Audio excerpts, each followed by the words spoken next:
Welcome to Cord Cutting today for January 19th, 2023. This is the show where we break down some of the biggest stories happening in the world of cord cutting right now and give you my opinion on them. Now, these are my opinions.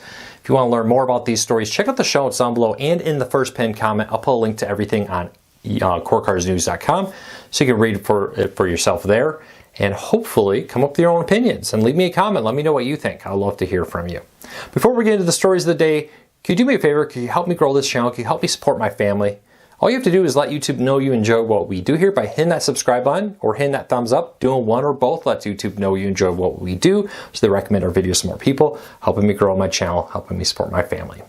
Hopefully we can help you break free from the high cost of cable TV and still watch the shows you enjoy. All right, with that said, let's do our quick deal of the day and get into the stories. Starting off with Amazon Fire tablets are up to 50% off select models, including the Fire HD 8-inch with 32 gigabytes of storage for $54.99. That's a really good deal for a tablet if you want to watch some videos.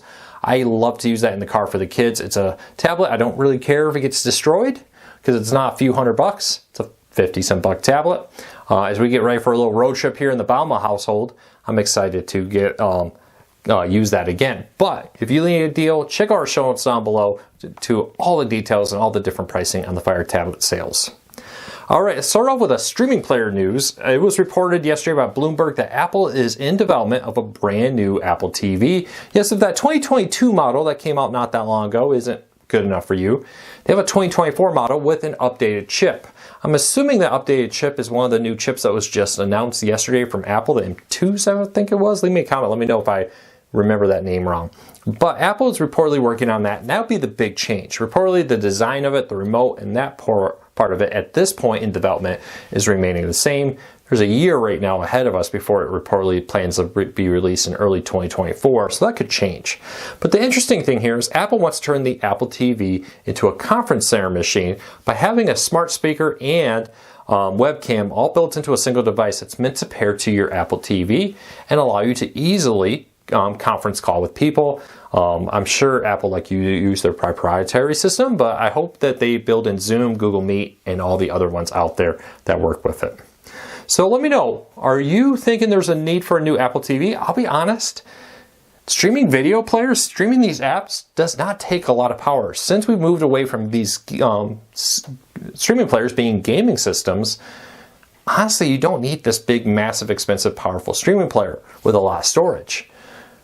We'll see what Apple does here. I'm kind of confident that Apple has plans. We'll see. Now, maybe a better processor will make the conference call system work better. We'll see what happens. I don't know, leave me a comment. Let me know what you think. All right, do you use DirecTV Stream? Has some of your locals been blacked out for a few months as a contract dispute's been happening?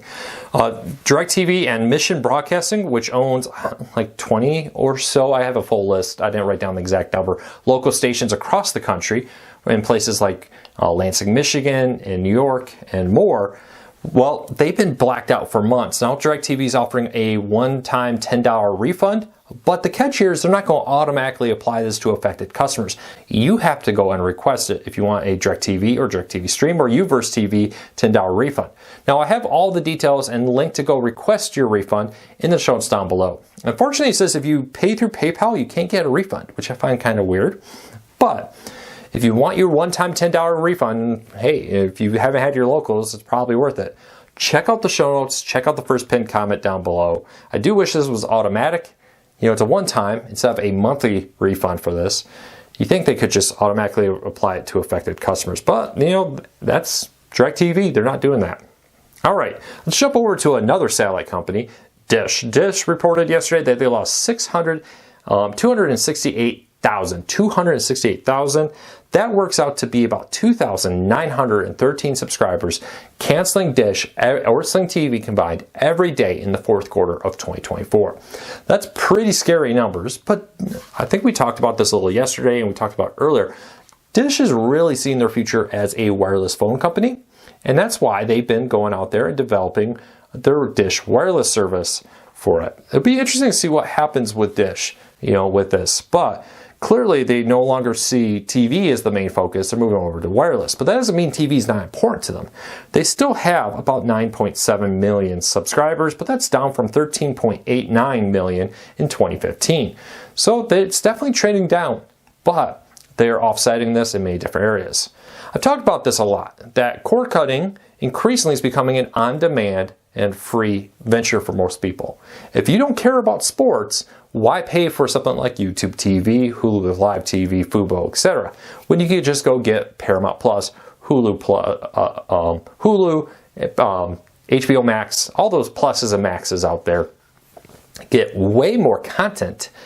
And honestly, a lot of content that doesn't air on traditional TV is now streaming. The new Star Trek shows, you can't get that with cable. I always find it funny. Oh, you should go to cable, it's cheaper. Well, you're not going to get that new Star Trek show. You're not going to get those new Star Wars shows. And we could go on and on about all the content that's on platforms like Paramount Plus and Disney Plus, but is not on other places. So check that out. I'll put a link to the story down below. Let me know, were you one of the families that canceled, maybe not Dish, but canceled your cable or your traditional pay TV service in the fourth quarter of 2022 and became a cord cutter? Or when did you become a cord cutter? I'd love to hear from everybody. How long has it been since you have been a cord cutter? Leave me a comment. Let me know. I want to hear from you. All right, speaking of cord cutting and dominance, it's not cable companies, but Roku has been dominating cord cutting. Now, we did a survey and over 2,000 of you told us what you use, what you subscribe to, and all kinds of different things. And according to our readers, over 70% of cord cutters use a Roku streaming player, 71.6 to be exact. The next closest streaming player that was dominant is 36.7%.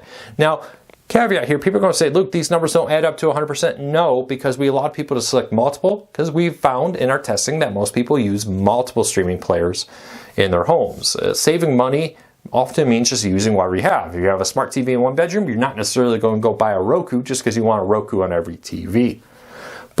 So keep that in mind. But 71% of cord cutters say they use a Roku, 36% Fire TV. Smart TVs came in third place with 33.2%. Nice growth. Smart TVs are kind of becoming the place. Fourth place, this may surprise people, laptops or PCs. Using your computer, maybe at your desk. I do that all the time. As I work, I have multiple screens. Sometimes I put up a video. And then in fifth place is Apple TV at 20.2%. And sixth place was all versions of the Chromecast. So very interesting numbers here. I'm kind of surprised a little bit by Apple TV, and I can't decide if I'm surprised if that hit 20% or that if it's in so far behind there with fifth place behind PCs and laptops. I don't know. Leave me a comment. Does it surprise you that Apple TVs have fallen so far? I've often speculated the high cost of it, the fact that, let's be honest, most people around the world do not use iPhones. And if you use an iPhone, then you're great for an Apple TV. But if you're not in the Apple ecosystem, a lot of people don't like to get locked into it. And I've even noticed a lot of Apple customers going to Fire TVs and Rokus and more. If you're one of those, why do you pick the Roku Fire TV over the Apple if you use a Mac or an iPhone, etc.? I would love to hear from you. Leave me a comment. All right, let's keep moving. Amazon. Well, the world is getting kind of tight. There's a lot of confusion over the future of the economy, and Amazon has secured an $8 billion loan. Now, I don't think Amazon's in any particular trouble spot. I think they're looking around and saying, we want some capital now to do stuff now to set us up for the future here. But they're using this to help support capital expenditures, debt repayments, acquisitions, which would be interesting to see what Apple or Amazon's on the shopping block for, and working capital needs, which is every day-to-day operations. Amazon and amongst other companies have been tying their belts, laying off thousands of employees. Reportedly looking at closing down certain locations. I think I've heard a few warehouses have closed and more.